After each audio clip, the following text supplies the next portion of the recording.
where this is all coming back to is that I think we're being taken advantage of as Canadians. We've made a $26 billion investment in our CANDU refurbishment, revitalized the skilled trades, ramped up a CANDU-specific supply chain, but, excellent project management skills, incredible human resources, factories capable of spitting out ASME NSTAMP certified parts. We've got probably the best site in the Western world, fully grandfathered environmental impact assessment, a pretty good regulator, and we've just said, hey, America, come build your shit here. If Canada has essentially gifted our historic investments and our sites to U.S. reactor vendors at the expense of not further developing and modernizing and deploying our CANDU reactors, it's incredible what an own goal this is.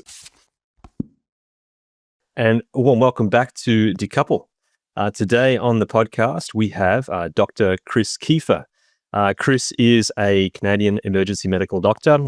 He's also the host of the Decouple podcast, and he's also the founder and leader of Canadians for Nuclear Energy. My name's Aidan Morrison. I've been a guest on this podcast, and it's my privilege today to reverse interview Chris, who's got a lot to tell us about the recent announcements and the overall project that is the Darlington BWRX 300 small modular reactor project. So I should mention I'm from Australia. I work for the Centre for Independent Studies. I lead the research program here, but it's a great honor to have met Chris and talked to him over the years. And so thanks so much for being here, Chris.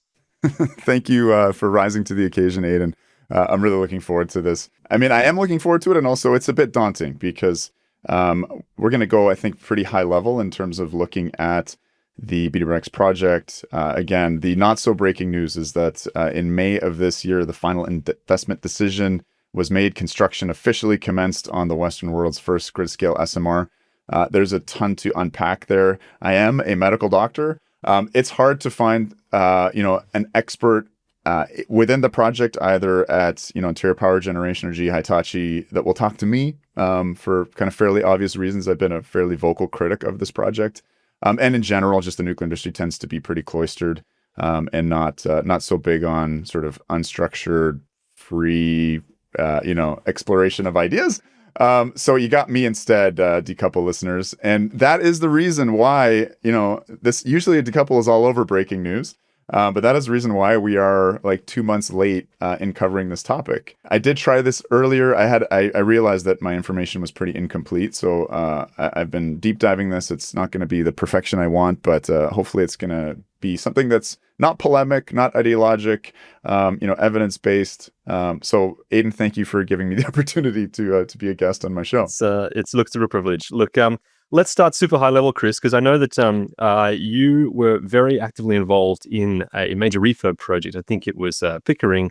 I believe that C4NE, the Canadian Institute of Nuclear Energy, I've often described this as, I think, maybe one of the most successful examples of pro-nuclear advocacy work to kind of, to get a project that no one thought was possible. I think I've heard you tell this story to actually happen, to get the refurbs to happen. So can you just tell us at a really super high level why you've now become essentially a critic of what is one of the most sort of most spoken about, most hoped for nuclear projects in the Western world? Why are you trying to kick the wind out of the sails of a major nuclear project now as a fiercely pro-nuclear advocate?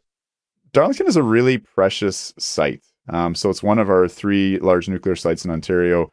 It is got 4 operating CANDUs producing about 3,200 megawatts of electricity. And it has, that's Darlington A, it has this B site, which has been approved for 4,800 megawatts of new nuclear capacity. And as it stands with this SMR project, we're only putting 1,200 megawatts on that site, which is, it's really hard to emphasize what a precious thing an approved nuclear site is, particularly in the context of issues with Indigenous consent, environmental impact assessments, with lots of duplication, et cetera. It is a uncomfortable position for me to be in. I'd say that my advocacy has gone through a number of different stages. I've moved beyond just the sort of building social license phase. I mean, as you mentioned, that Pickering refurbishment battle really was a struggle against large aspects of the nuclear industry, which had really bought into decommissioning. Had sort of decided it was a final decision not to refurb, and that got me into a little bit of conflict. But as you mentioned, now going from being someone with a positive proposal around adding new nuclear to someone who's been a critic of adding new nuclear is a contradiction, maybe, and has been a bit tricky to wrestle with. At this point, this project is happening. Certainly, the first unit is. We'll talk about whether units 2, 3, and 4 will get built. I think that is a real question. So I wouldn't say that I'm, putting a ton of effort into opposing this project anymore. Up until very recently, I was advocating for a pivot to CANDU technology at Darlington. Can you just maybe start then with just a tiny mud map of the Canadian nuclear sites? Because I sort of know 3 or 4 off the top of my head. There's Darlington, obviously, which we're focusing today. There's Pickering, which did get refurbed. Is that right? And there's Bruce, which is about to expand and is also having refurbishments. Is that roughly it? Which ones are the biggest and oldest and most important? And are there any others that I've missed there? Right. Yeah, I mean, there was a single unit built in Quebec, which has been mothballed. Hopefully it'll get refurbished in New Brunswick, a tiny maritime province. But for all intents and purposes, the action for Canadian nuclear has been in Ontario, centered around 3 sites: Pickering, Darlington, and Bruce. And this is maybe an opportunity just to talk about, how humming the Ontario nuclear sector is. I mean, in Australia, you guys have suffered a little bit of a setback. There's things that are looking like they're moving forward. In Europe, there's reversals of phase outs, but Ontario, I think, is really, in terms of the Western world, where things are looking very promising. So you mentioned the refurbishments. Darlington, 3 down, 1 to go. So 3 units have been refurbished. These are like 3-year nuclear mega projects, superb project management that's led to on budget, ahead of schedule completion. You just don't hear about that in the nuclear world. I have to emphasize, not new build construction, but complex projects. Bruce, 1 down, one. I shouldn't say 1 down. Although, yeah, 1 unit is down because it's being refurbished. 1 has been finished, 4 to go. Pickering, 4 units will be refurbished in the future, and 2 are being permanently shut down. And that's sort of where this new nuclear site fits in. We're losing net about 1,000 megawatts of nuclear because of 2 of the older units at Pickering. The Pickering A side, unit 1 and 4, are not being refurbished. So we're down about 1,000 megawatts there, and we'll be adding, if all 4 of these SMRs get built, 1,200 megawatts. So just barely making up for the loss of Pickering. So in a sense, we're just kind of keeping what we got. But this is kind of where it gets exciting. There's, serious plans underway for a dramatic expansion of large nuclear. We're looking at probably 4 to 5 gigawatts, but possibly 10 gigawatts of new capacity being added kind of into the 2050s at the Bruce site, and at a brand new site called Wesleyville. Okay. So Ontario is a place to watch. In addition, there's international refurbishments of CANDU units in China and Romania that'll be kicking off, and partial new build units in Romania, finishing off some CANDUs that sort of have partially finished civil work. So the Ontario nuclear sector is buzzing. The numbers of people employed is just going up all the time. Best jobs in the energy industry.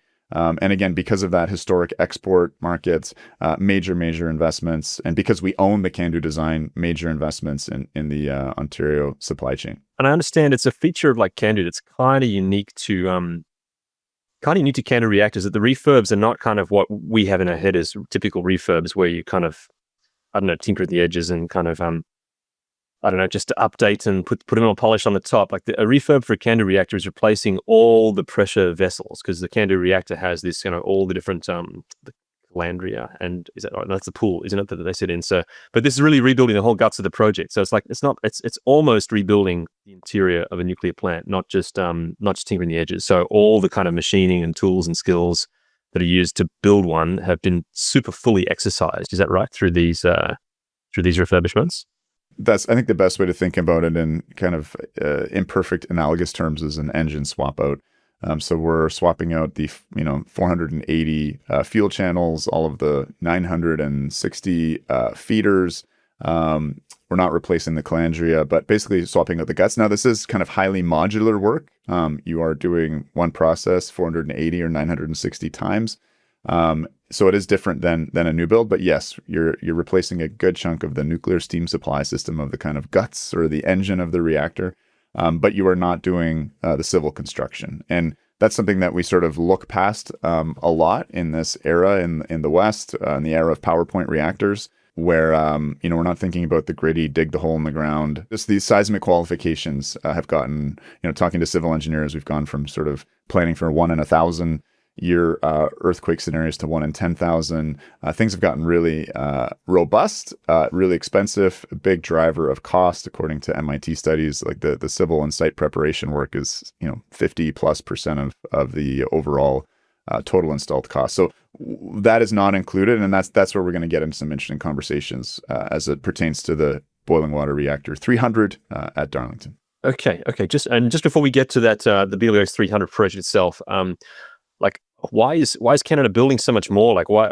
I mean, is there a lot of new energy demand? Is there great new population growth or industry, or is there a lot of expectation about hydrogen or other kind of creative ways of using electricity? But is there a real pickup that allows you to plan many more new reactors at Bruce and potentially elsewhere as well?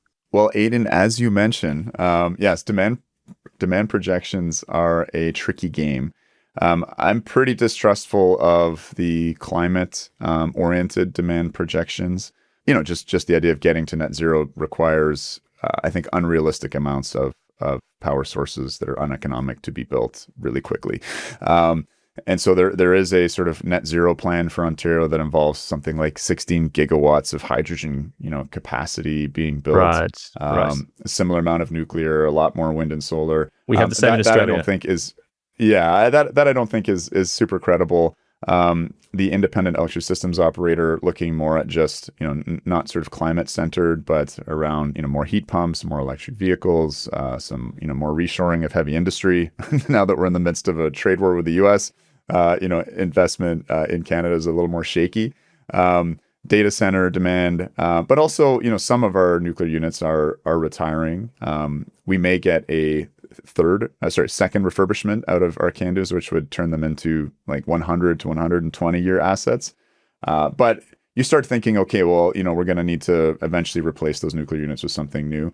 And that's why I give that sort of hedge of, our energy minister is talking about 10,000 megawatts at one site, Wesleyville, which is a new nuclear site. I think that's, for the likes and for the camera bulbs more than a realistic appraisal of what will happen at that site. But that's why I think, 4,000 to 5,000 megawatts is realistic and 10,000 megawatts is probably optimistic. But, demand projections, there's a lot of uncertainty there. Okay, but you're definitely down a gigawatt or so, and there's growth. You still have natural population growth, I guess, and a fair bit of heavy industry. Like Canada's actually got, I think, much more in terms of like cars, and you make I think you extract a lot of oil. There's a few energy intensive things that you do. That's the scenario in which more nuclear or refurbished nuclear is going in.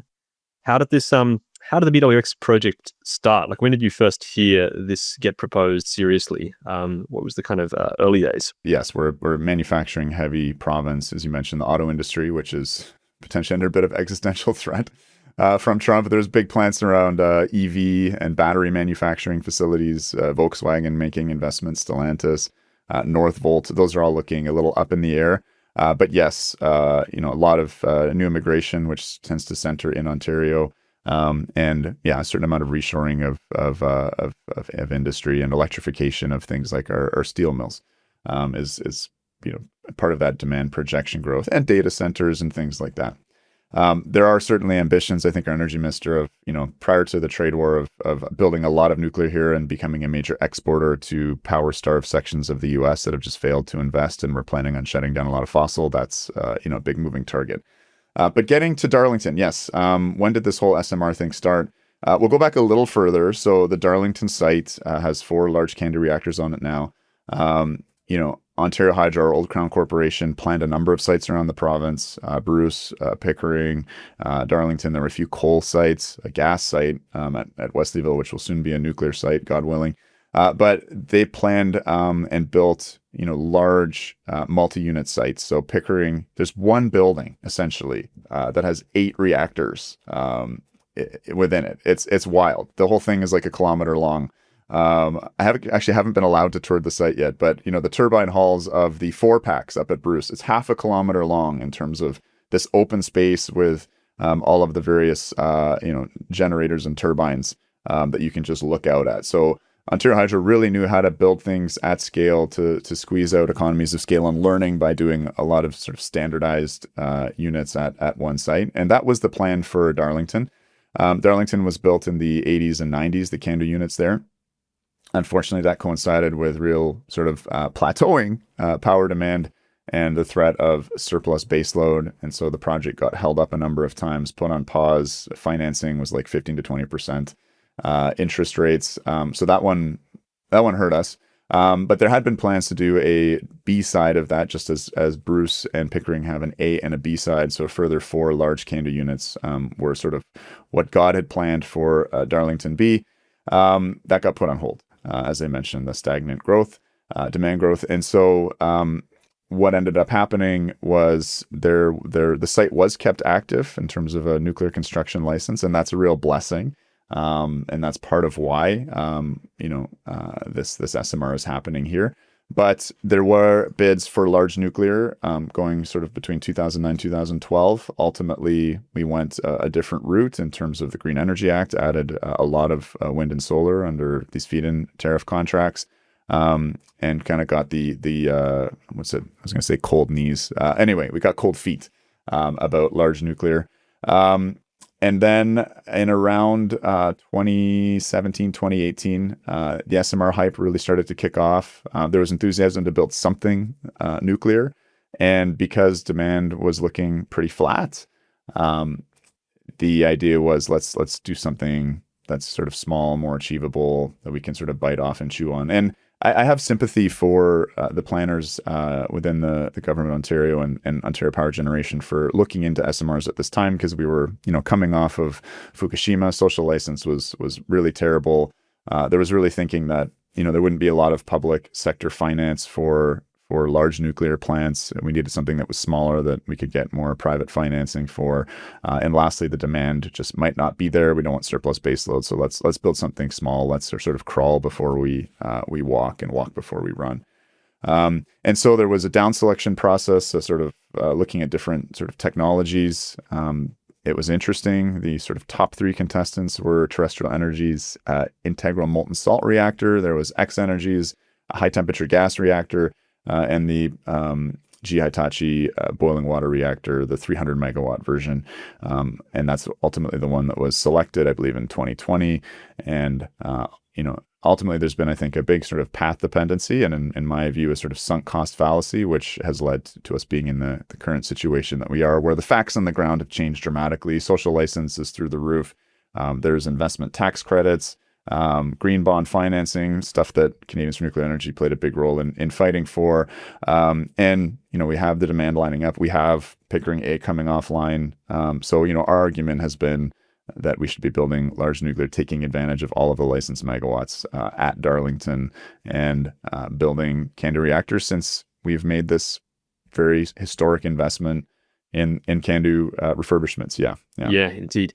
And can you just tell me, like in 2020, those 3 sound like kind of new designs or fairly modern kind of things. Were they all SMRs, or were they kind of was it the fact they were small that they were all lining up for that? Because that was an exactly important feature. Yeah, okay. This was an SMR technology selection. And it's interesting, like a molten salt reactor, a high temperature gas reactor, like these are technologies. I sometimes call them generation 0 reactors. Rather than Gen 4, because failed to advance reactors. Failed to advance, right. And again, not that we shouldn't, look at them and invest in them and develop them, but it was interesting that I think they made it that far. This is really high technology risk kind of stuff. Exactly, yeah.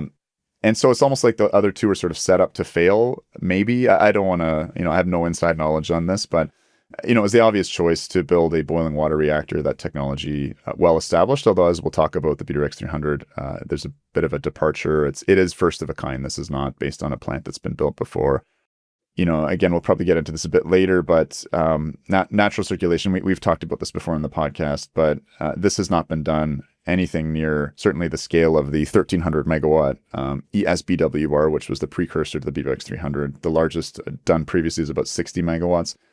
So in any case, this is first of a kind, and this does involve a deeply embedded reactor building. There's a lot that's new and different compared to GE's sort of more well-established line, sort of ending with the advanced boiling water reactor, which achieved that miraculous construction time, a first of a kind build of an ABWR at Kashi Kawasaki of 40 months construction. So yeah, but it gives you a sense. I think that OPG was looking at minimizing technology risk and probably underestimated a little bit the technology risk of a natural circulation, deeply embedded reactor that is the BWRX 300. Great. Yeah, excellent. Can you, I mean, maybe just before we go back to some of the more of those details about what's changed in the design and that sort of stuff, tell us the big news about like what's happened since it got selected. Like, everybody's talking about this. I mean, I'm in Australia, and we've been at a point that's years ago. The opposition was basically talking about small modular reactors exclusively. In fact, I think that they had pretty much staff that had expunged the word nuclear from any of their communication when they were floating doing nuclear, and replaced it entirely with small modular reactors. So SMRs have been a big part of our kind of our political discussion about, are they ready, are they not, are they what we're going to have, are they what the opposition is committed to or not. So there's been a lot of eyeballs peeled for kind of SMRs, a lot of hype, I think, false hype. So tell us the news, because I think that looking at what it will cost, what the economic benefits are, what the opportunities are, and when they will be ready and mature is huge. So maybe any pertinent events up until the final investment decision, or do you want to crack into that final investment decision and what that reveals, what we've learned recently from that? Yeah, I want to break some non-breaking news.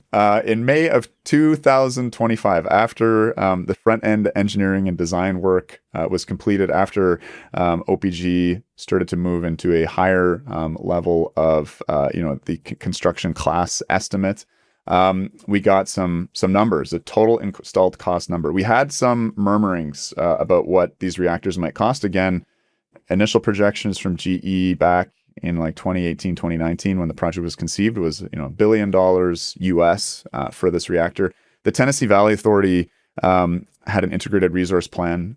They're very involved in the BWRX 300 project because they're looking at deploying them at their Clinch River site. So I had a fair amount of insight, I would say. And this number came out of about $6 billion USD for the first of a kind light water SMR. Basically everyone can assume that's a BWRX 300 down at their Clinch River site. So $6 billion versus $1 billion is what came out with the Tennessee Valley Authority. I put this into the public zeitgeist, got a lot of heat for it. People, were claiming it was my wild anti-SMR bias at play. And this was, I think, an overnight construction cost. So, that excludes things like owner's costs, financing costs, contingencies, interest during construction, etc. So that just looked insane. Just broadly and thematically, this is the Rickover paper reactor memo in real life. As you move from something conceptual to something that you actually build and birth into the world. Maybe just as what's the memo again? Tell us the memo. The Rickover memo, we've done a whole episode on it. It's worth Googling. I haven't memorized it, but essentially, a paper reactor is simple, it's small, it's fast. It's everything that you'd hear advertised in these kind of PowerPoint slides. And a real reactor is slow, it's hard. That's the gist of it. There's beautiful language within that memo, but maybe the way I'd frame it, just to make it much more tangible, is like what you thought having a kid was versus what having a kid is actually like. Kind of romance of like, oh, I'll have this cute little mini me, and you're not thinking of the sleepless nights and warming up bottles at 2 a.m. and changing diapers and things like that. So we're getting into the changing diapers phase of this project. And well, what did the final cost estimate look like? Now, I want to really emphasize the difference between, and I've kind of done that, between overnight construction cost and total installed cost. And what OPG has revealed is a total installed cost. And just to cut to the chase, I'm just going to use USD because conversions get really shaky, and we're going to be doing a bunch of inflation adjusting when we make comparisons. So I just want to keep it simple as possible. So in US dollars, the first unit is estimated to be about 4.5 billion US dollars. What was announced in this final investment decision was a tranche of funding for Unit 1 of a total of 4 that are planned to be built, but Unit 1 is being funded, and shared infrastructure across all the units. So the total cost of that first tranche of funding is 7.7 billion Canadian, or about 6 billion USD. But suffice to say that first reactor, about 4.5 billion. And so again, we're going to be throwing a lot of numbers around, and I'm going to try and keep it as simple as possible. What I think is useful just to make comparisons across projects, just in terms of LCOE, is installed cost. So dollars per kilowatt. And what we get in US dollars for unit 1 is 14,800. So let's just say $15,000 per installed kilowatt. So what does that mean? You probably have a sense of that because you're looking at these numbers a lot. Yeah, I do. Vogel, the total installed cost, not the the cost estimate, but what the project ended up costing. Vogel was about 16,000 in 2025 dollars, or about 20,000 again. If you inflation adjust every tranche of spending, so like they spent a bunch of money in 2009, they spent a bunch of money in 2010. If you inflation adjust each of those years, then Vogel, the most expensive power plant ever built, not 36 billion, but maybe as much as $45 billion.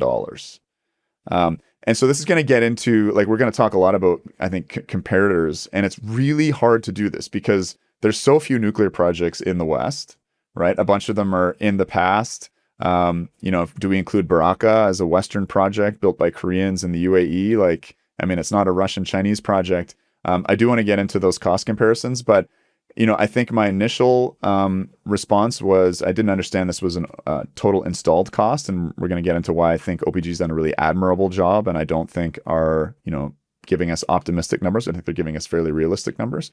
But yeah, I'm saying, hey, this SMR is not going to cost too much less on an installed kilowatt basis than the most expensive power plant humanity has ever constructed. It was certainly not what we were hoping for when we embarked on this SMR journey, which came with so many promises, which convinced so many policymakers, which the industry and the trade associations just preached, preached the gospel of over the years. But yeah, I think that kind of nicely sums up what the announcement was. So we're funding first unit, some shared infrastructure costs for a total of $6 billion USD, with the first unit costing $4.5 billion. Or about 15,000 per installed kilowatt in USD 2025. And hopefully we're getting down to $10,000 USD per kilowatt by unit 4. And 10,000, remember that number? That's not a great number. China's installing nuclear for, if you can believe their numbers, like $2,000, $2,500 per installed kilowatt. But 10,000 is what I think the West sort of looks at and goes like, yeah, we really hope we can hit that. It's not awesome. But let's target that. And that's sort of what we see in terms of, well, the Polish project's going to be actually more than that, the Polish AP1000s. But that's what we kind of hope for. Yeah, that's the summary. It does sound expensive. Like, I've done a lot of work sort of on the Australian debate. Obviously, I'm looking at that. And so giving those numbers, the famous numbers in Australia are that it's $9,000 per kilowatt Australian for a large scale reactor if we hit sort of nth of a kind, right? So there'll be a premium above that for a kind of initial install. And that came from the CSIRO's first gen cost estimate, where they did look at large scale reactors. And all us in the nuclear community thought that was pretty good, maybe almost a touch generous, actually, like pretty fair. Yeah, probably. And they'd done that by taking Korean designs and basically had more or less scaled it up by a factor of 3, because Koreans are awesome at big industrial everything, based on sort of how much their coal plants cost and our coal plants cost, which is not unreasonable. So I think that something like $10,000 Australian for large scale we thought was good, but only getting to $10,000 US for a small scale 4 builds in seems, I don't know, disappointing compared to what the initial advertised claim was. Can you take us to any? What do you think are the reasons why? Are there reasons? I know there are, but why you think that SMRs won't reach these low costs we initially expected? Like, what are the good reasons why we don't think that we're going to get the economies of multiplicities rapidly overtaking the economies of scale that we see in reactors? Do you want to go there for a minute? Yeah, but before we get there, I'd just like to spend a tiny bit more in terms of this question. As you mentioned, what the Australians were thinking, what other developers around the world are thinking, people like, entities interested in deploying this reactor. We heard about the Tennessee Valley Authority Integrated Resource Plan. I think a very realistic, scary number, but it does line up pretty much exactly with OPG's first of a kind unit. Yeah, okay, yeah. But I think you have some more sort of irresponsible things. So as recently as April of 2025, so 1 month before the final investment decision and the total installed cost numbers are released by OPG, you have the CEO of Orlo Synthos Green Energy, the Polish sort of private entity that's been looking at deploying 10 to 30 Beta-Rex 300s in Poland, saying, these are going to be 2 billion per unit. It's easy to calculate that, but relying on SMRs will deliver the same power as the 3 AP1000s that are being planned in Poland 3 times cheaper. So, and this is a sort of serious project partner on the BWRX 300. Right now, it's OPG, Orla Synthos Green Energy, and TVA that are the major sort of developers. They're sharing some costs. Obviously, TVA is publicly owned utility, OPG as well. So this is the sort of private consortium in Poland that's the lead SMR developer. Very hubristically, I know it's an interview and maybe you say things casually in the media, but claiming 2 billion USD per reactor in Poland. Is there any basis for that? Is there any other source that he had? Was there a brochure? GE Hitachi advertising like 5 years ago. And again, these numbers have been very closely held to the chest. Like when the TVA Integrated Resource Plan broke, I believe in like January, February of this year, that was really one of the first looks. And OPG had really been avoiding talking about the cost.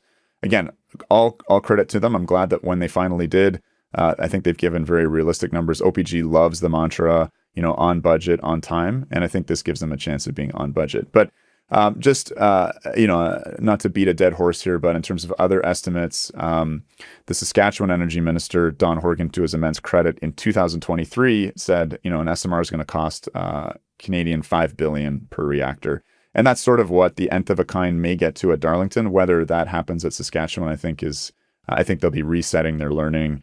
In a lot of ways, the Darlington site and OPG as the project developer are really your best possible conditions. Certainly for an entity that hasn't built new nuclear in a while, there's a lot of advantages that OPG has that Sask Power or an Albertan entity simply won't. So just to give you a sense of what people have been saying even very recently about what the cost might be and what it ended up being.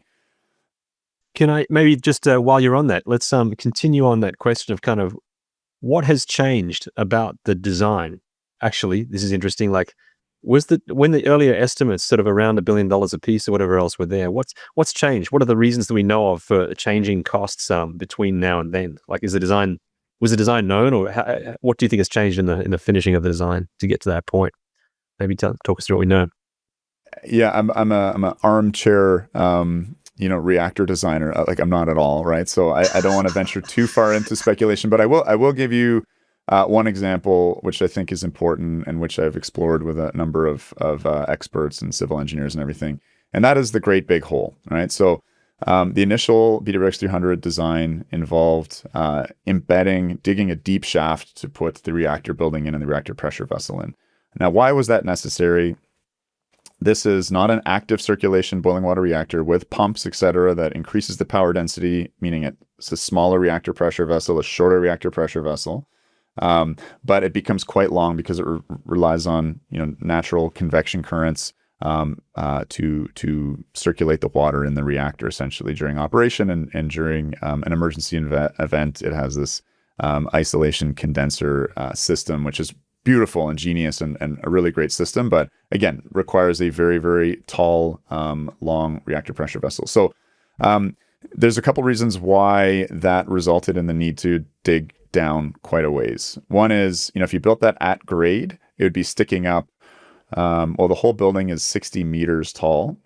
So right now the hole is a 10-story building underground, deep underground. Like that's the height underground.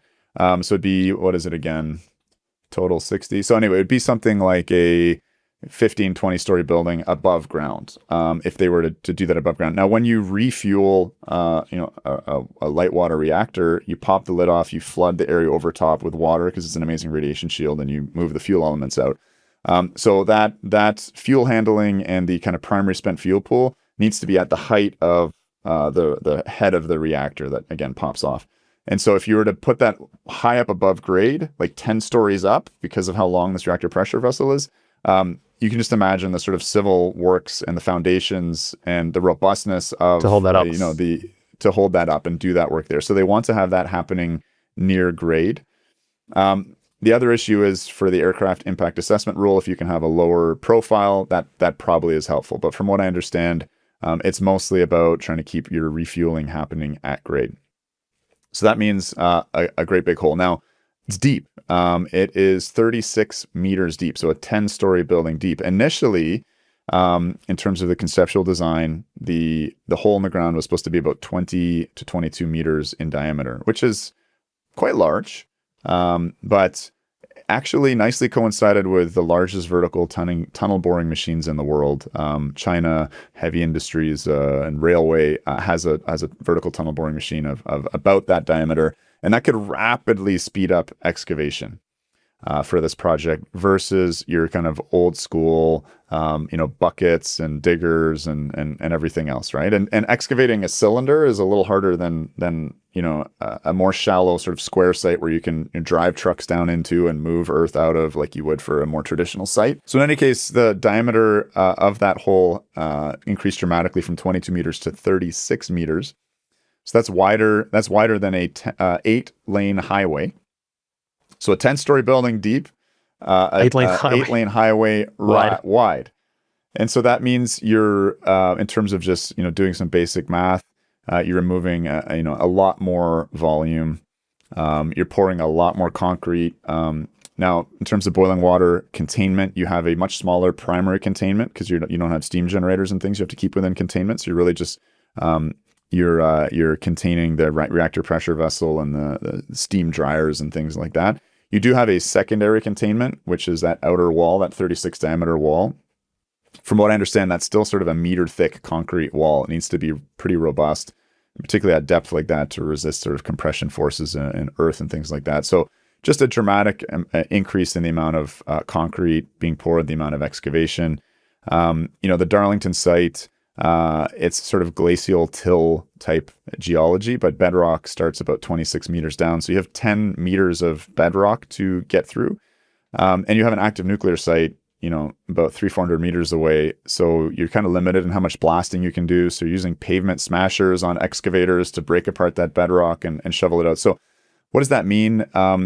Rather than a really tidy, quick excavation with a vertical tunnel boring machine, now you're doing some pretty old school excavation. You're putting in like secant piles, which is a construction technique when you're digging a deep hole like this to maintain the integrity of the walls, and you're doing dewatering. And there's a lot that goes into the civil engineering of it. Again, this is the stuff that doesn't make it onto the PowerPoint, but that actually is a major portion and sort of cost driver. So that's just kind of one of the reasons why I think the cost has slipped. And did we talk about the schedule yet? Because I think that's important. No. Tell me, and just before we get to the schedule, like why did the design change? Did anything like go wrong, or did they just not have finished it yet? Was this kind of widening of the whole, was there something that drove that you're aware of, or it's just? So from my understanding, it's sort of when the PowerPoint meets the regulator, and at the initial design, there wasn't a big sort of annulus space around the reactor pressure vessel that would allow various monitoring, maintenance, etc. And then there was more sort of piping and systems required for that isolation condenser system. In general, it like like most things American, it got a little obese over time. But yeah, so we mentioned how that increases cost. Now, schedule also is a big driver of cost. Capital intensive project, a lot of financing costs, interest during construction. So initially, GI Hitachi was claiming sort of 24 to 36 months. And maybe if you have that vertical tunnel boring machine and you have a much smaller building and less concrete to pour, etc., things go faster. Right now, what we're looking at, even a few years ago, we were saying we're going to start construction in 2025, we'll finish construction in 28, and we'll be operational in 29. Now it looks like, again, start construction 2025, finish construction 2030. They're saying start operations in 2030 as well, which if you think about cold functional testing, hot functional testing, first fuel load, there's a lot that goes into once the reactor's constructed. All the testing to make sure the welds are holding. I'm not going to pretend I'm an engineer here, but there's a lot that goes into trialing and testing all the valves, et cetera. Using non-nuclear heat and pressures, et cetera, and eventually, doing actual, first criticality. That historically, like at Vogel, took, I think, 14 to 15 months. They shaved off a month there. The Koreans did a pretty good job at Braca at sort of decreasing those timelines, but suffice it to say, we've gone from sort of a 3-year construction schedule to a 5-year one. And I think that, it being commercially operating end of 2030 is probably unrealistic. It'll probably be more like 2031 with all of the, hot and cold functional testing that needs to occur. So the whole promise of SMRs is they get built really fast. And now we're looking at, this would be, if we were building a large reactor in 5 years and commercial operations in 6, that would be, frankly, a miracle in the West, right? But, it's been done historically. We've done that with some CANDUs at Pickering historically. Again, the advanced boiling water reactor in Japan built in 40 months would sort of hit that line. So the best of the large modular reactors are built in a similar time frame. Now, again, interestingly, and I think from a very common sense perspective, they are finishing the first unit. Again, probably commercial operations 2031. They're going to take 5, recollect themselves, do a bunch of redesign work, lessons learned. So this is not like the AP1000 where it's, we're not talking the NRC here, but if you recall, or as James Krellenstein would say, as you do recall, we have like a Part 50 versus Part 52. So the Part 50 process was sort of what plagued a lot of projects in the post 3 Mile Island era, where the regulator was, issuing tons of different changes, and mid-construction, they would issue a new certification requirement, and you'd have to tear out a system that you'd already built, install a new one, and then 6 months later they would change the regulation. You'd tear that one out. And this is what led to some of the absolutely ballooning costs and the regulatory delays of that era. Part 52 was an effort to say, we're going to give you a construction and operating license. Yeah. If you submit a finished design, you're done. This is going to give you a lot of certainty. Get her built. Didn't work out so well at Vogtle because the design wasn't done. The modules, the final sort of engineering, et cetera, was not done on the modules. The modules, came in out of spec. They didn't lay the rebar in the insane tight. The tightness required for that. Yeah, it's just that they themselves had laid out. Anyway, so it's a big problem. So anyway, the BRX is following more of a Part 50 process, which is, again, it's not NRC, so that's a bit inaccurate to say, but they're not proceeding with our design is completely done. We're going to build it as is. So it's 2 steps. They will get an operating license later, and they're going to need to certify things along the way with the Canadian regulator. And where this comes in to our conversation is they're going to finish Unit 1, probably operations 2031. They're going to take a year, look at lessons learned, design features that can be changed, and in 2032 there'll be a modified design that starts construction. And they're anticipating that that new unit will take 3 years, and the subsequent units 3 and 4 are going to happen sort of every 6 to 9 months afterwards, sort of in serial. So we have in series for 1 to 2 and serial construction for units 3 to 4. Again, there's an assumption that it's very sensible. It's very, and I've been a bit of a harsh critic of OPG from the perspective of, kind of being victims of a path dependency and sunk cost fallacy. And I sympathize that when you've put that many years in, that many dollars in, that much blood, sweat, and tears, I think being an engineer or project manager on this project, this becomes part of your identity, right? And so, I'm always kind of regretful of sometimes if I come off the wrong way. But I think, again, admirable. They're really thinking this thing out well. And so, yes, that is the process. But we're looking at not having all 4 units online, I would say realistically, until 2037, if things really go to plan. And that means that Pickering A's output doesn't really get replaced until the mid-2030s.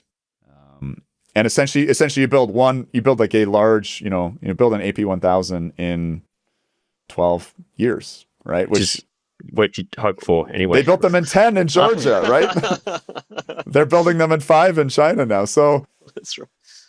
There are arguments and it's going to help them with refinancing that, they get a unit built, they start generating revenue, they can refinance the other units. In terms of potential cost overruns, certainly the interest during construction calculations for units 2, 3, and 4 are predicated on the 3-year construction schedule. And if it's a 5-year construction schedule, which is not unrealistic, it changes things a lot in terms of cost. So, could they, is it a responsible estimate? Yes. And talking to some experts, when you compare it to other cost estimates, like at Vogtle, for instance, this project is a long ways along. If you've seen drone footage of the site, they've already done a significant amount of excavation. They haven't gone down 36 meters, but they've probably gone down about 10 meters. They've put in the secant wall in terms of supporting that excavation. They've dug some of the cooling infrastructure. They've assembled the German tunnel boring machine that doesn't do the shaft, but that will do the water intake, about a 6-meter shaft that goes out kilometers into the lake to get that nice, cool Lake Ontario water. They've built like a huge tent structure, presumably to cover up at this stage sort of form work and later, items as they arrive. I think the turbines arriving in 2027. They've placed the long lead item orders. They've got EPC contracts signed. So there's a lot of granularity there that's going into this total installed cost. And, again, I want to give kudos to OPG. I think this is responsible. I think it's probably a realistic, achievable cost estimate with the proviso that this is nuclear, right? And things have happened. Anything can happen. That's exactly right. Yeah. Yeah. Well, look, I think I'd say to you, it's nice to hear you being so considerate of the, I suppose, the feelings and sensitivities of people that invest a lot of effort in this, and you're very thoughtful about how your criticism of nuclear industry comes across. But I think it's a real strength of the nuclear industry, and it's necessary to have more. And I think that it's important. What you're doing is to be able to have internal critiques, because if you don't have them, you just waste more money and bark up the wrong trees a whole lot further. And in Australia, the news today was that our largest hydrogen production project has just been cancelled, and I think that it's a real telling thing that a whole bunch of people have been talking up the hype, and the people that should be internally, the smart people that really care inside a given movement, have really failed to, I think, critique a whole bunch of hydrogen hype for a long time. So I'm really glad that it's happening in nuclear, that the hard conversations are happening. And it seems like their estimates are coming out high enough to question the whole rationale, but it's not. But high enough to be credible. It's high enough to be credible, exactly. So that's a real achievement. Can I tell you another? Can I tell you another interesting story as well? Okay, so we talked about the Great Big Hole. We're going to get into this in more detail later when it comes to sort of Canada's national interest and the rationale. Like, why are we building a small modular reactor in Ontario when we're planning potentially 10 gigawatts of large? There's no serious plans to build more small modular reactors in Ontario. So why are we doing it? A lot of it has to do with the export market. So another thing that's very interesting, this is publicly available, but you really have to know how to sort of look for it and detective work it and piece it together, is there was an initial plan for the design to be a very standardized design. So sort of the above ground package could be built anywhere. And that's what we see with the AP1000. So the containment, the auxiliary building, the shield building, that's all built to something called, it's 0.3 Gs of, Jesus Christ, GPA of ground force acceleration. I might be getting that wrong. Peak ground acceleration, PGA. I'm sorry. Peak ground acceleration. Not engineer here. Right. And so this has to do with sort of the shearing forces of an earthquake. 0.3 is pretty high. 0.5 is kind of where you'd be in your most seismically active areas. But if you build and standardize all of your modules, and remember, this is really essential for the logic of a modular reactor, which can be built anywhere in centralized factories, producing modules that can be built at this site, built at that site, built at the other site, right? There's an advantage there, and I think that's why the AP1000 did this. If you can, again, have total standardization of everything that's kind of above ground. Like, yes, nuclear is intensely site-specific. In Sanmen in China, they were really close to bedrock. In Georgia, there was sedimentary layers going down tens, if not hundreds of meters. You need to do things like in Georgia, there's risks of liquefaction. You need to mix aggregates. You might need to vibrate the ground, etc. A lot of site preparation, but what goes above ground is standard, again, which means that you can build it in factories for multiple sites. You don't need to make little adjustments like saying, hey, we've got to reinforce the HVAC and electric cabling trays. We need, thicker steel concrete composites for this site versus that site, which might lead to sort of like different perforations in the various modules. No, everything's really standard. So if you're gonna really tap into modularity and hit, Wright's law, which really happens only in factories, and produce, have centralized manufacturing of modules, exporting out to multiple sites, you do want that standardized design. Now that, from what I can gather from publicly available documents, that was the initial goal of GE Hitachi. Tell us Wright's law. Sorry, now, just for everyone. So what are you expecting? Wright's law. Go back a couple weeks to Robbie Stewart's show on learning, but essentially it's this idea that as you double the number of units produced, your cost decreases by a certain factor, maybe 10 or 20%. We see that in electronics manufacturing, in cars, et cetera. We don't see that on construction sites for obvious reasons.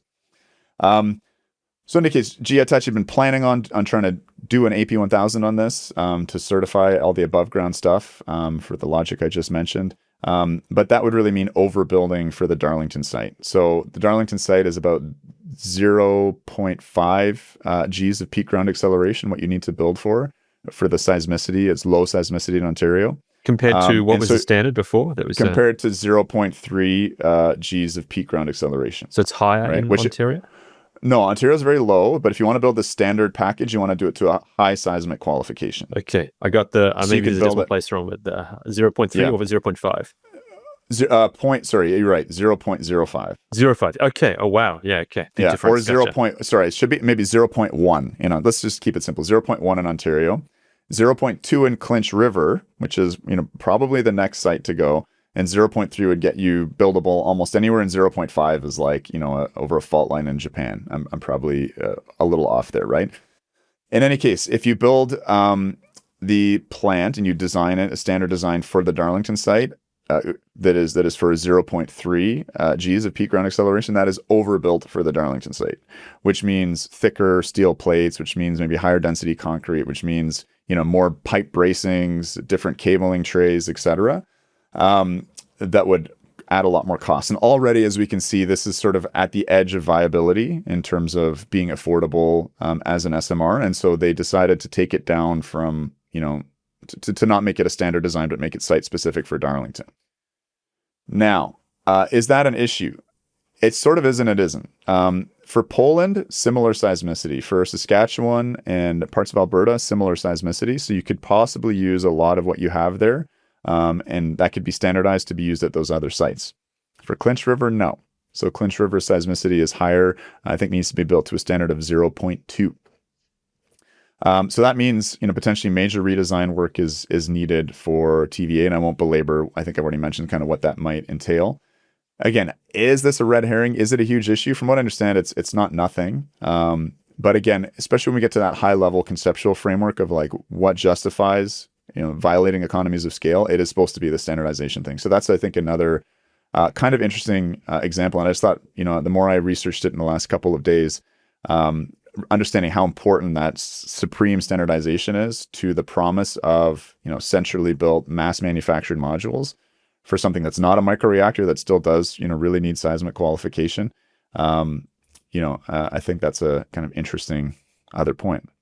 Totally. And I've heard, I think I've seen some footage of the Minister for Energy in Ontario, I think, making the case. It might have been the case that I've seen this footage, or it might be a different leader from a bit of a distance here, explaining why they were going ahead with the project. And my impression was, although the words weren't spoken in such a short sentence, was more or less that this might not be perfect for us, but we want to be export leaders to the world. Like, this is an export opportunity for Canada to kind of make a strategic investment in something that is clearly hot, which is the SMR concept globally.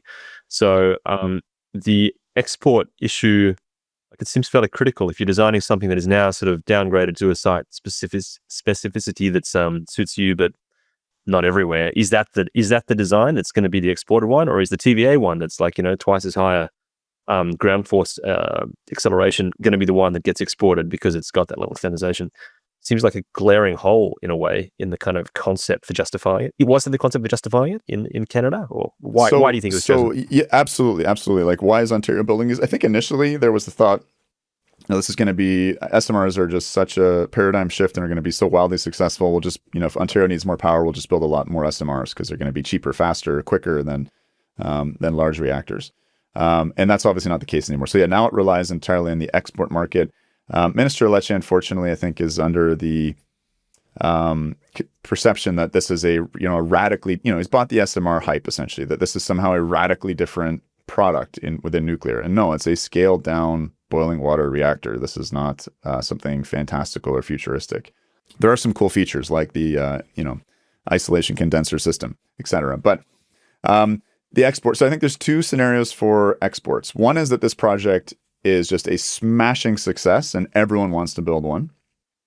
The other is that this project is a failure, and no one wants to build one, right? And I guess there's a third, which is, hey, it's sort of, in the middle, fits the broader trends within nuclear. OPG is pretty good; it pulls it off, but economies of scale are real, and this thing's just pretty expensive, and maybe one other entity wants to do them with a ton of subsidies for questionable reasons. So let's examine those cases one by one. So first off, I mean, obviously this is probably an easy scenario. If the project's a disaster and no one wants to build one, then Ontario ends up with a big stranded asset. And we're going to be further into a sunk cost kind of fallacy scenario if that's the case, because again, the total cost, we freed up a tranche of money, which is, again, $4.5 billion for the first unit, and then about $1 billion for supporting infrastructure for all 4 units. So an initial investment of about $6 billion USD for one reactor. So if we don't do units 2, 3, and 4, we don't get that shared infrastructure investment back, and also we don't get the potential for learning back. And so there's going to be a huge pressure once that first reactor is built, no matter what the cost, to, well, let's just, buckle down and go 2, 3, 4. And, I think, likely things being likely, probably it's going to be a little over schedule, a little over cost. And that's going to be a really tough decision to make.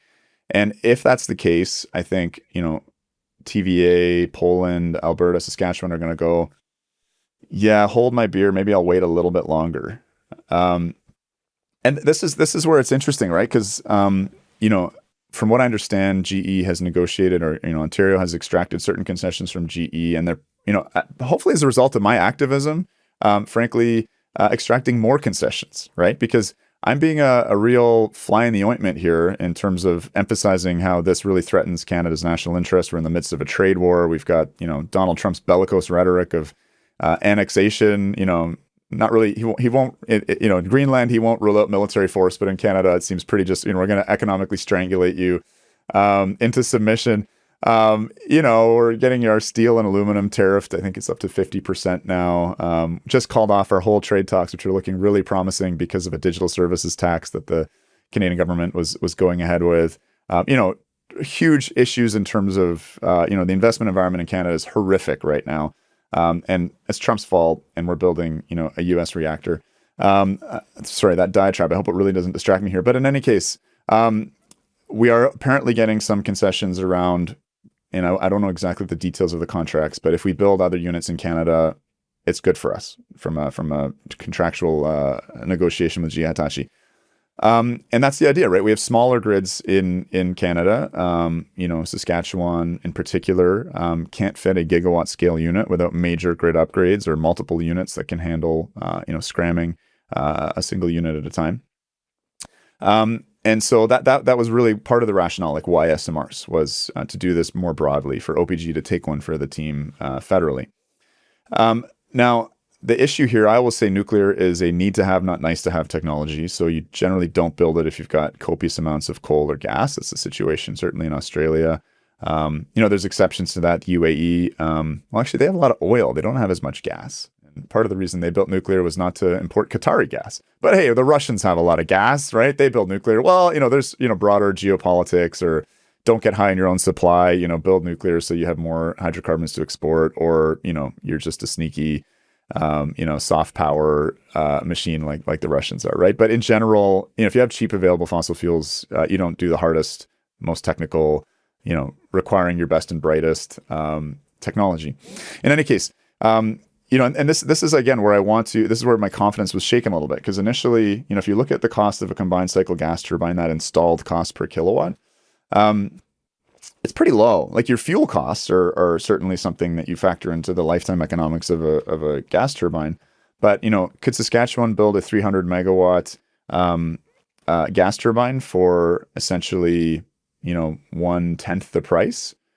They could a few years ago, but this is where the cost comparisons get tricky, and where I get a little less certain, and I think that's a good thing, right? But John, I think his name is John Ketchup. I'm butchering the pronunciation. Next Era CEO. This is the Florida Power and Light utility. They run a lot of different assets. And he's saying the overnight construction cost for natural gas turbines has tripled in the last 2 or 3 years.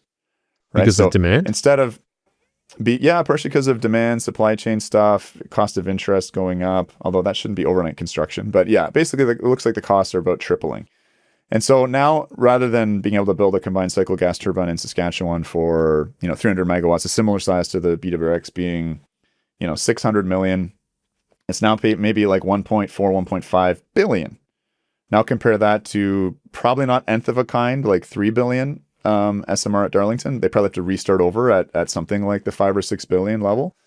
That's still a big delta. That's still a 4 or 5x higher upfront capital cost. There's a lot of construction uncertainty, right? But, if you look out in a large enough time frame, 20, maybe 60 years or 80 years, the life of the plant, like the economics start to pan out and maybe are grossly superior for the SMR. The problem is we don't tend to think about economics over 60, 80-year periods, That's right? right. So, Saskatchewan Power maybe doesn't have the borrowing capacity to do, multiple $5 to $6 billion 300 megawatt chunks of their power system. And indeed, they've just decided they're going to stick with coal as long as they can and refurbish their coal units, right? So the export case, if the BWRX 300 is middling or roaring success, still challenging in terms of those prairie provinces. So I'm getting a little fuddled here, but basically, yeah, if it's a disaster, no one goes second. Ontario has to decide, did they do units 2, 3, and 4? This is a big problem. If it goes incredibly well, then yeah, maybe it's low enough price that Alberta and Saskatchewan look at it and say, yeah, combined cycle gas turbines are more expensive. Let's give this a go. Even though, again, we're unlikely to tap into the nth of a kind Darlington costs. But yeah, let's say it's a roaring success. So then TVA gets going on it. Poland gets going on it. There's a couple problems here. So, as an importing country or a new build jurisdiction, you want to localize as much of the investment as possible. And again, Government of Ontario Power Generation, admirable job. Apparently, we have 85% supply chain localization with a U.S. origin reactor technology. Like, that's extraordinary. Right? Amazing. That's great. Yeah. But if you're gonna be spending $6 billion on a single SMR, then you want to localize that, and the company is under a lot of pressure. And if there's flies in the ointment like myself, then they're under a little more pressure to localize and make sure that benefit to Canadians is there. Well, how do you think people feel in Clinch River? How do you think they feel in Poland? Orlo Synthos Green Energy said we want to be the Central Eastern European center of SMR excellence. If we're going to make these kind of investments, we want to be building it. We want to localize the supply chain. Right now, if Ontario suppliers were to be supplying Clinch River, we'd be tariffed on those exports, right? So there's issues there just in terms of the logic of export. Like, is it worthwhile to export reactors? Certainly for diplomatic soft power reasons, 100%. Tie in a 100-year relationship with somebody else, right? The CANDU exports, we're getting big investments because we are the supplier in engineering expertise. The Romanian reactors, there's been a $3 billion loan made to Romania that has to be spent all in the Canadian supply chain. So exports can be very good for you, but especially if you don't own and control the technology, as we don't with this U.S. vendor, there's potential not to get those benefits because your partners want to localize. So that's an issue. And lastly, there's this issue of, again, talking about this being a U.S. origin technology. I think those of us paying attention to the nuclear space have heard about the Westinghouse Korean spat over combustion engineering technology, which formed the basis of the Korean OPR and later APR 1400 reactors that Westinghouse says has, we bought combustion engineering stuff as well, so we own some of the IP, if I'm not, misparaphrasing that too much. The Department of Energy and the Secretary of Energy ultimately have to sign off on transfer or retransfer of nuclear technology. So first off, let's just be clear. Ontario and Canada are not independently going to be exporting this reactor. We don't own it. It ain't ours, right? It's a U.S. origin reactor technology owned by a private U.S. company. We're investing in developing their IP. We're investing in de-risking their project. It's very nice. Canadians are very nice people, right? And this would have sounded like, a paranoid, sweaty dream you'd wake up from, that only I would wake up from a year ago going, the Americans are going to screw us, right? But we're in a really different world. A lot of people say, hey, this Trump thing's going to blow over. Everything's going to go back perfectly to normal. Don't worry about it. It might. But this is a pretty serious, it's not just Trump, right? It's a number of advisors. It's Pete Navarro. It's sort of the national conservative movement in the U.S. It's definitely a new tendency. This protectionist, isolationist, trade warrior, political sentiment. So that may endure. Ultimately, it's a political appointee of the president, the Secretary of Energy, that is going to use export control laws in a benevolent or malevolent way. And, if Poland is the ultimate end user and the U.S. has approved them, then there shouldn't be any issues, right? Because we're just transferring to a jurisdiction the U.S. has already approved. But as we know, rules can be bent. And what might have seemed as sort of paranoid concerns is that this could be used eventually to penalize or just put delays up or make it harder for the entire supply chain to be involved. In the short term, that's unlikely because, our suppliers have first mover advantage. We're going to understand this technology really well. We're going to understand the work packages, the designs, et cetera, have a lot of insights.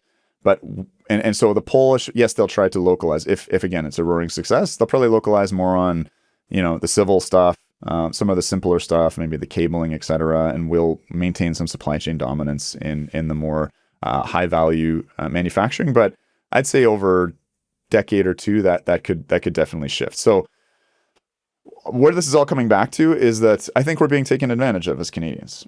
We've made a $26 billion investment in our CANDU refurbishment industry. So totally ramped up revitalized the skilled trades, ramped up a CANDU specific supply chain, but excellent project management skills, incredible human resources, factories, hundreds of factories capable of spitting out N-stamped, ASME N-stamp certified parts.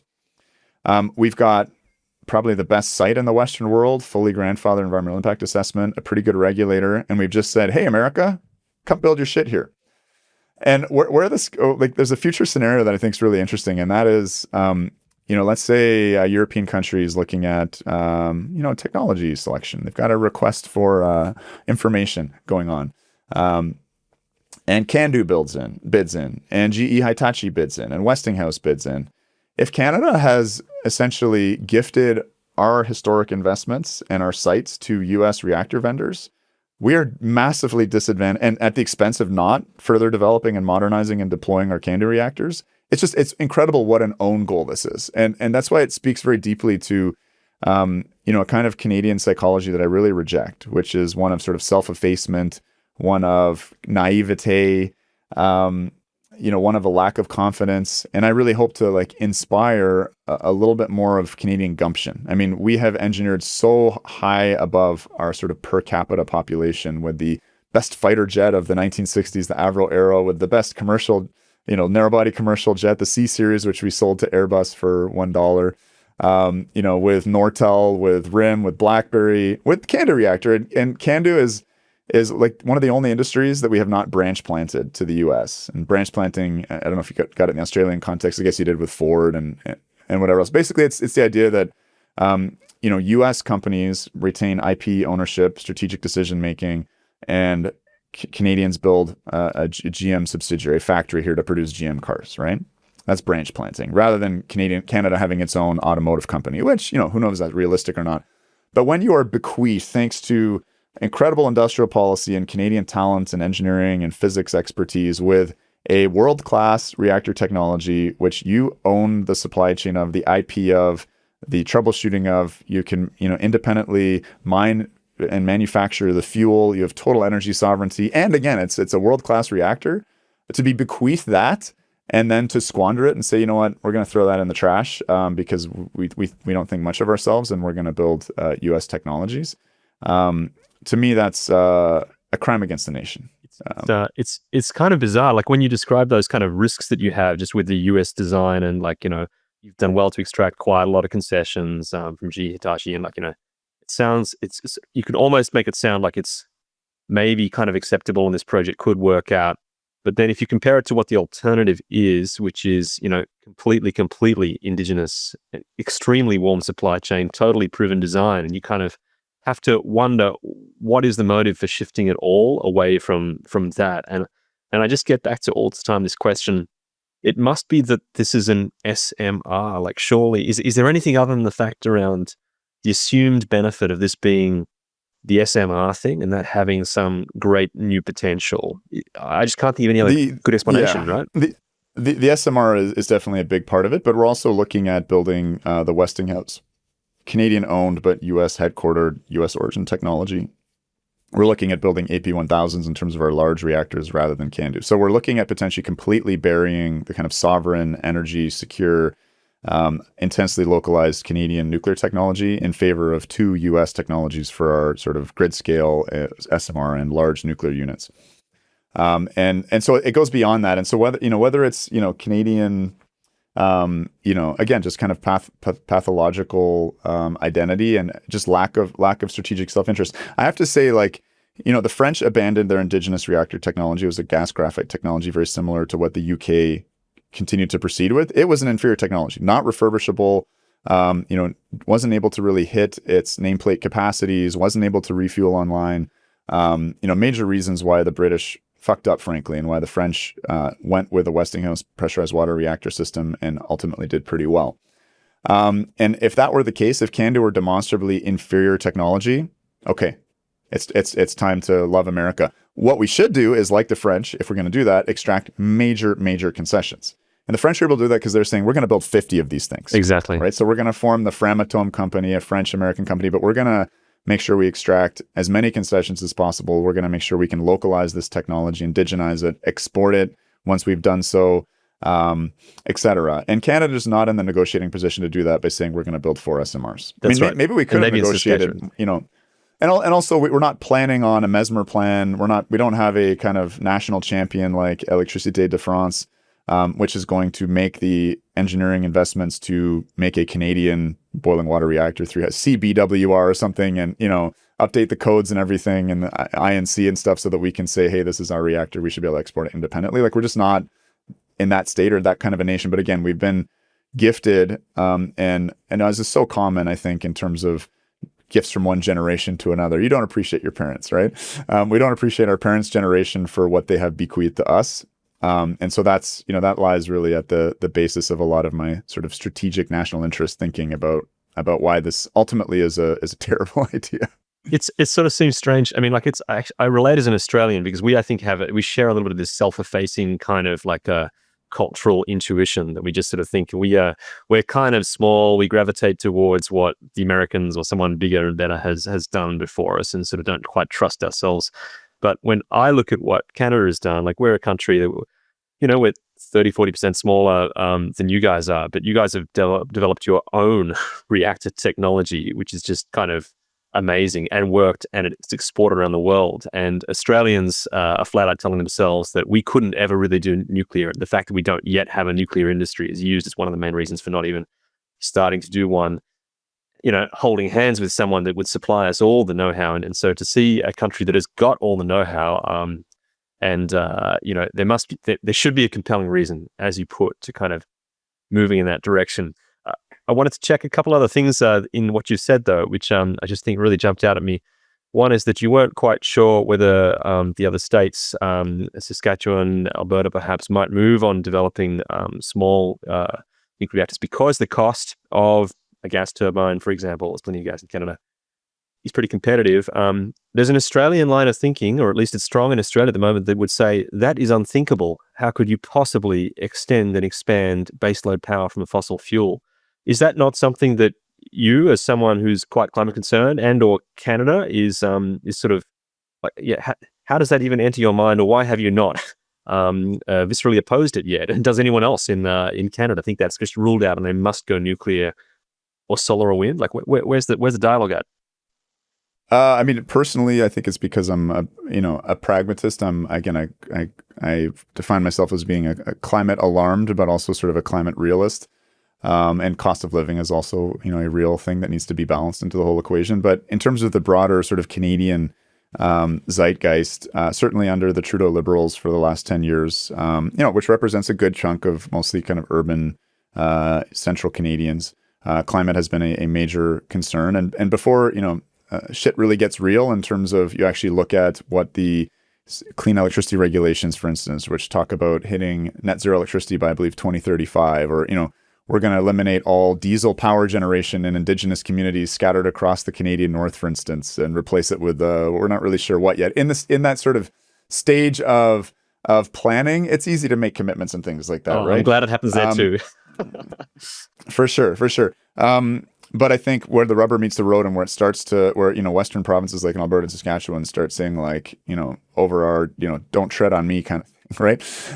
Is when it, the application of these policies would lead to, a power system that is unstable in the setting of Alberta, or sorry, Saskatchewan, for it to retire all of its coal immediately.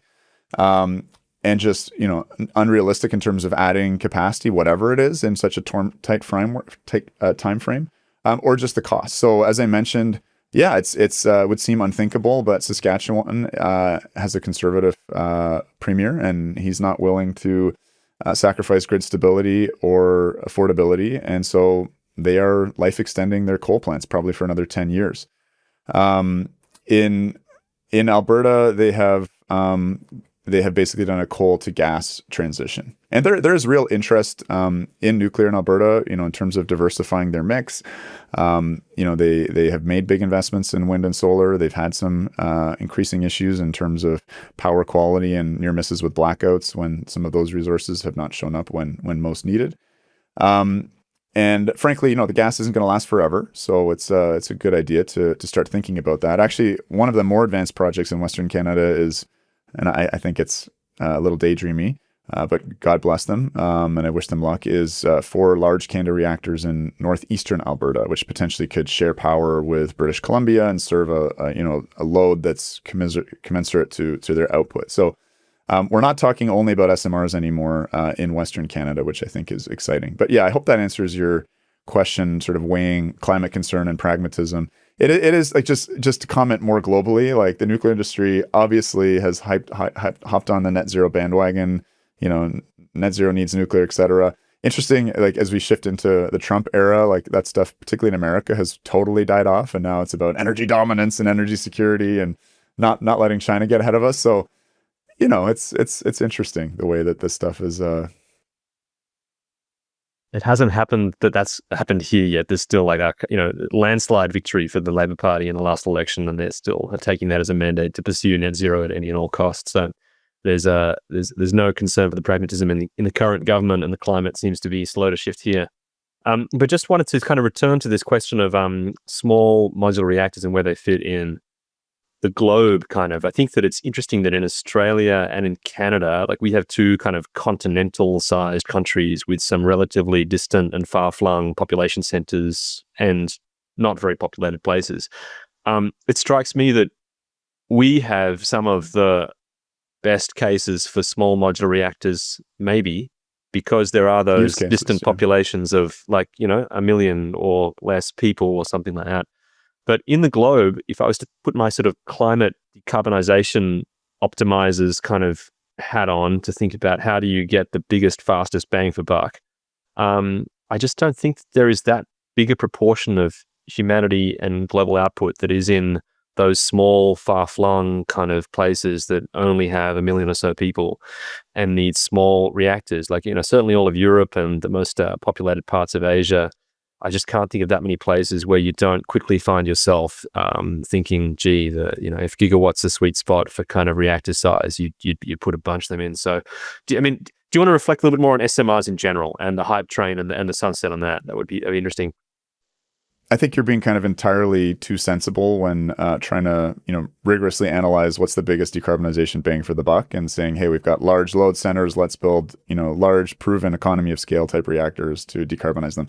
And in the sort of net zero furor, it's sort of like, I call it puritanical rather than pragmatic decarbonization. So pragmatic is exactly what you described. Puritanical is we need to identify every use of fossil fuels and replace them immediately, and under the delusion that that's easy or that there is a substitute that's remotely economic. And yes, you can pilot project anything with enough sort of brute force, if you have the extra resources. But that's exactly the thing. So there's lovely narratives as well. And if you forget or if you're prone to category errors because you don't really study and know nuclear power intensely, then yeah, it's possible to say, hey, yeah, wouldn't it be great if all the tiny sort of several hundred to several thousand indigenous communities scattered over a vast outback or Canadian North, if they had power that was clean, that was reliable, that provided heat as well in northern Canada, that could provide just super energy important abundance. They could have greenhouses, they could have spas, hot tubs, and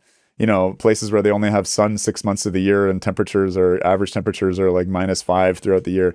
Like it's a beautiful, awesome vision. Is it realistic? Like I think for reasons we won't be able to get into today, like no. And I mean, if you want to look at my essay, it's like maybe macro problems with microreactors. That's a place to start. Is there a role for microreactors? Like probably in space, probably potentially. If you're willing to pay a massive cost, if you're willing to pay a massive cost premium, for an Antarctic research station. If the military is, in the East Pacific, is worried about fuel security, and in World War II, I think Jeff Waxman was saying like, you burned like 20 gallons of fuel to get 1 gallon to the front line. So I think there are total niche cases, but that are not going to justify the economies of multiples that are going to make these things remotely affordable. There's fuel cost issues.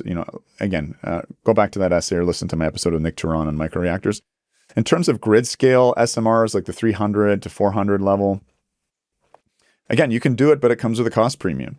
And, if we look at fleets of that size reactor around the world, I mean, most of them aren't operating anymore because they weren't economic. So basically all of, the US built just over 100 reactors and I think have 90 or something in operation. Which ones closed? The small ones or the, single unit sites.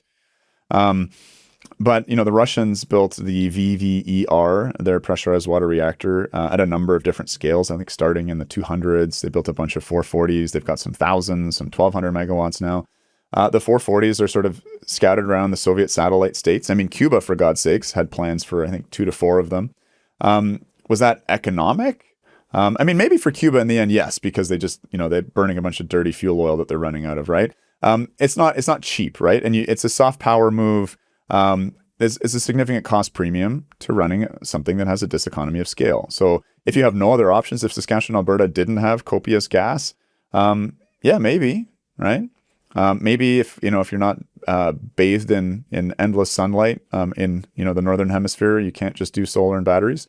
Then yeah, maybe you're just forced to do small nuclear because it fits your grid and you're willing and able to pay the cost premium. Go for it. But I think we're just moving away from this delusion that this was just, wow, why did they never think of this before?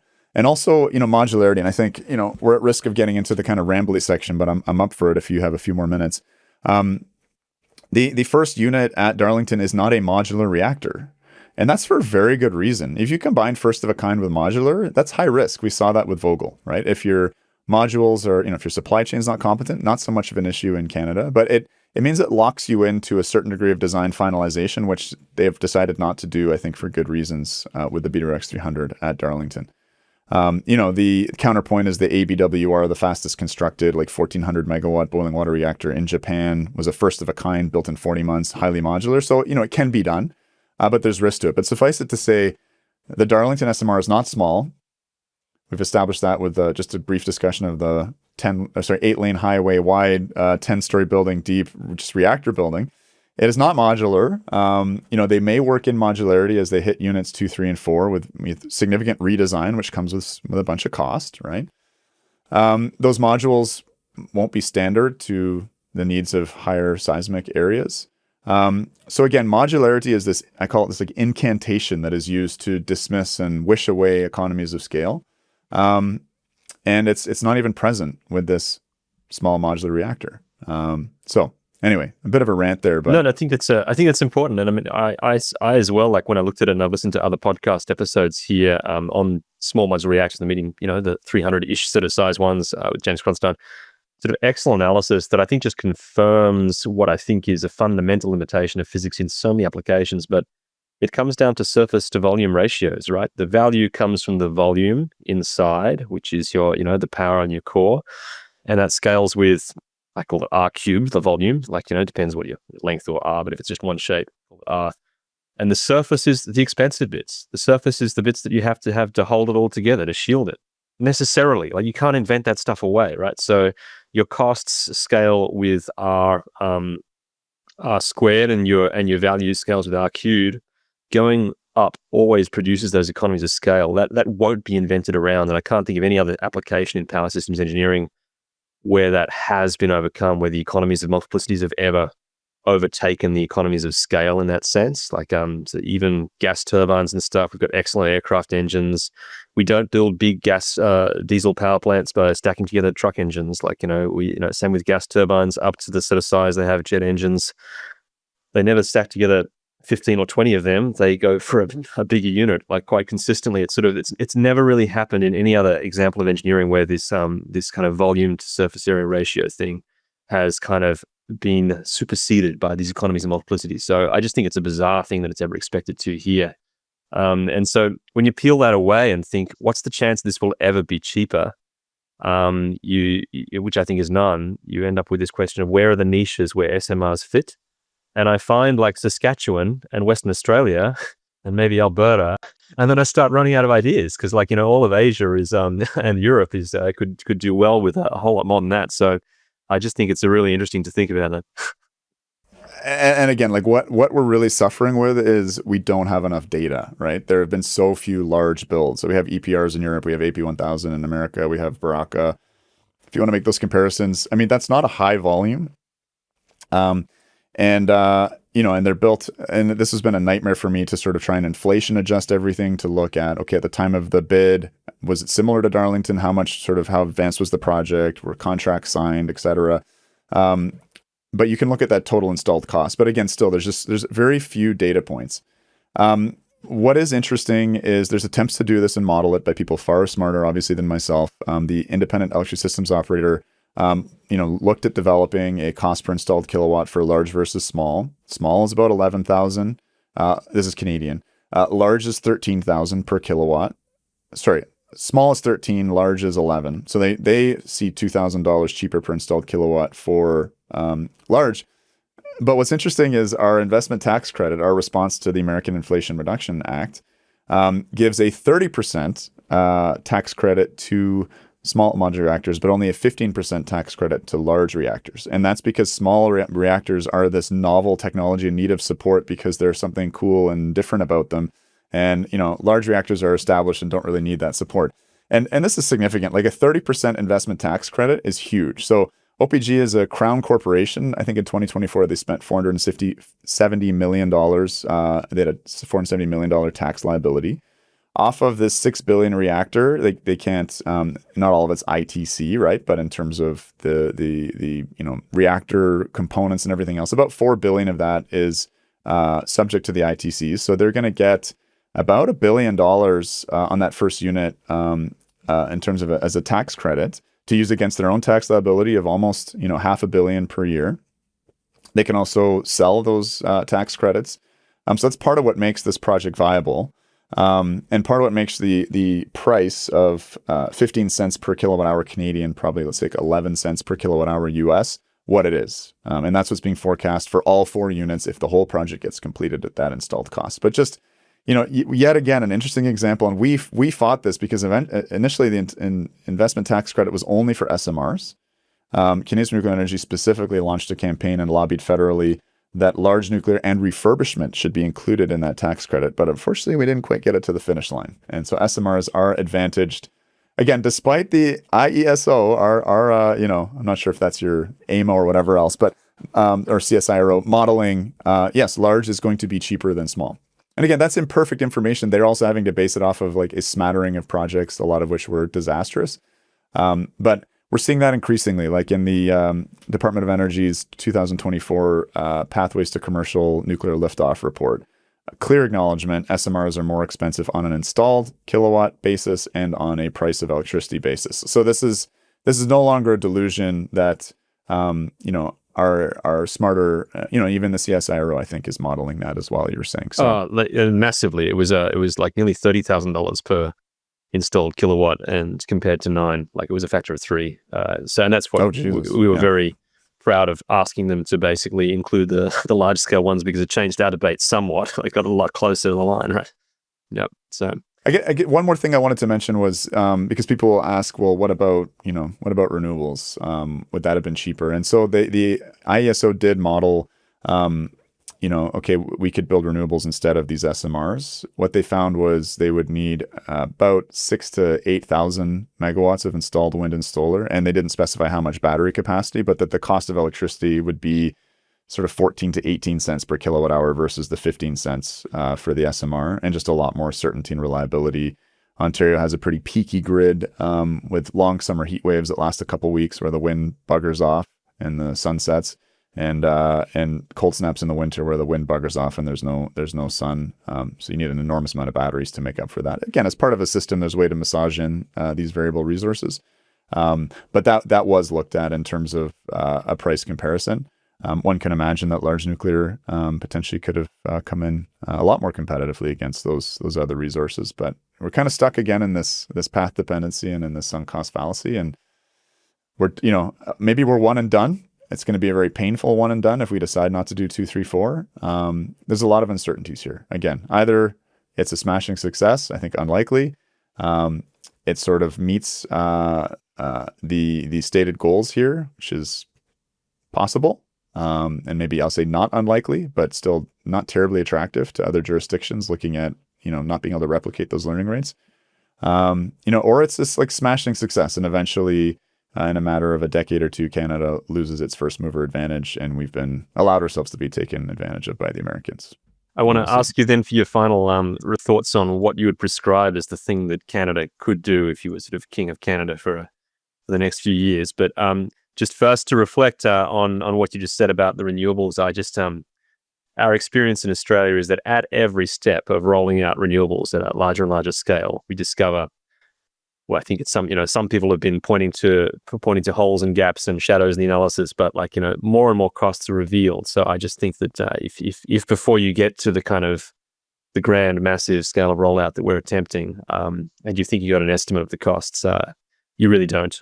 Certainly the transmission for the energy zones, we're planning on building sort of 8 to 10-fold cost increase before you build it.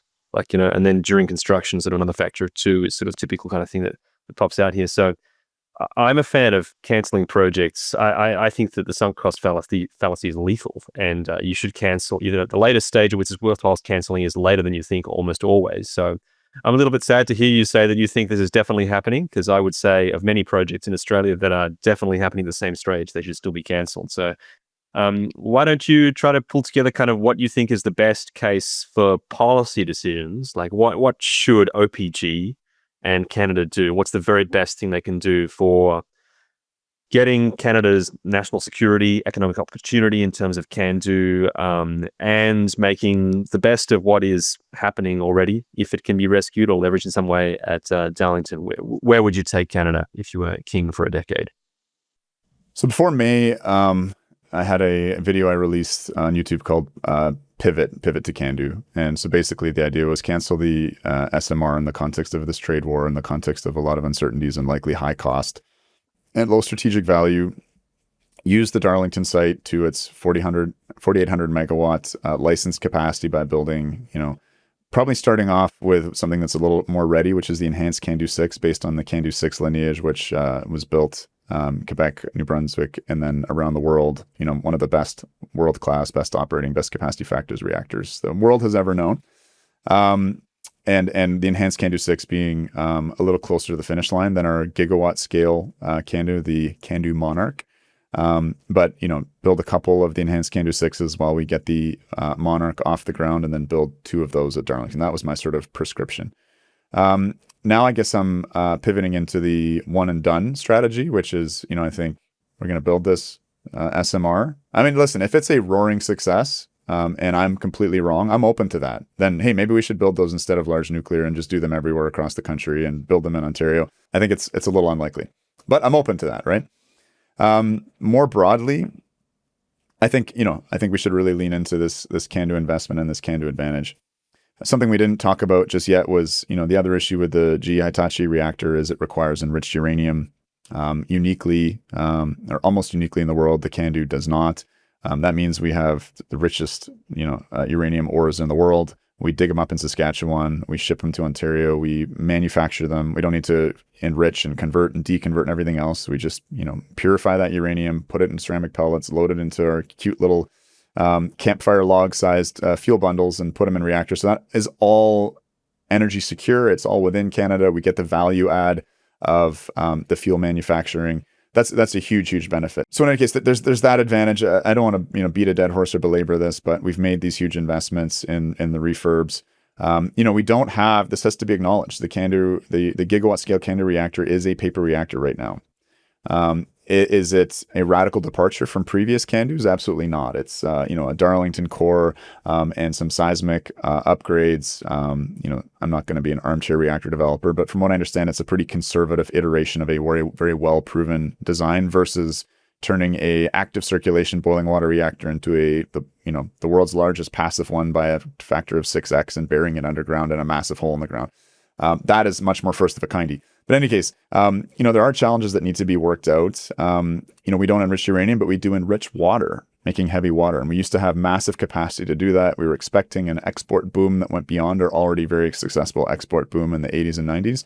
But we've dismantled that infrastructure. So I think as a nation, we need to pick a technology. I think we should pick CANDU. And if we do, we need to start making the investments in heavy water. And we need to start planning out large reactors where they fit in Canada. And a bunch fit in Ontario.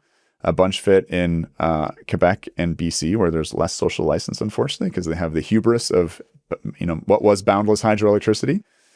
New Brunswick has a spot for a CANDU 6. I think Alberta can fit a number of large CANDUs. And just like the Germans, if the British Columbians with their nuclear ban are too good for nuclear, they'll be happy to import it from a neighbor over in Alberta. So I am sort of working on a bit of a national industrial strategy centered around CANDU, but I'm really excited. Like there's been a lot of lessons learned through the operation of CANDUs that have been iterated and put into improvements along the way.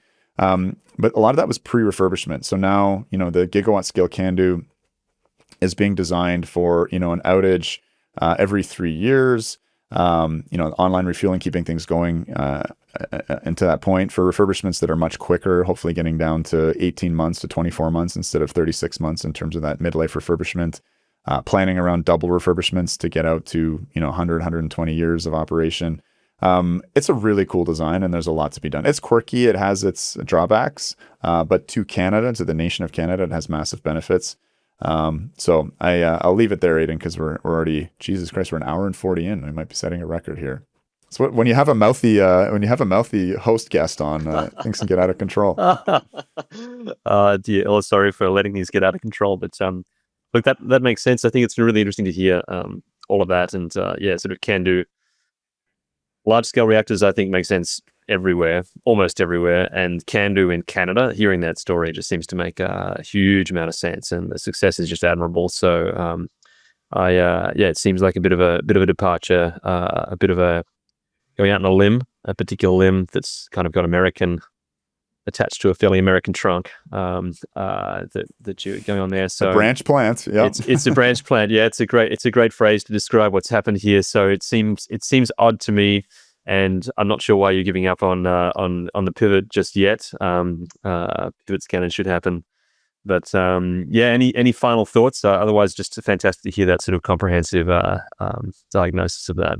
Yeah, no, I'm really happy to have I think covered everything I wanted to. Again, I am a medical doctor who's a nuclear enthusiast. There's some things that I may have gotten wrong. I don't think massively wrong. Very happy to hear feedback. And frankly, just really happy to engage with OPG and GE Hitachi. I know it's been a little bit of a tense relationship, but I do think that stronger lines of communication are helpful. Again, I'd initially interpreted the May 2025 announcement as an overnight construction cost, not a total installed cost. So that led me on a real deep dive. And, again, gaining a lot of respect for the fine work that OPG has done, I think giving a pretty realistic cost estimate.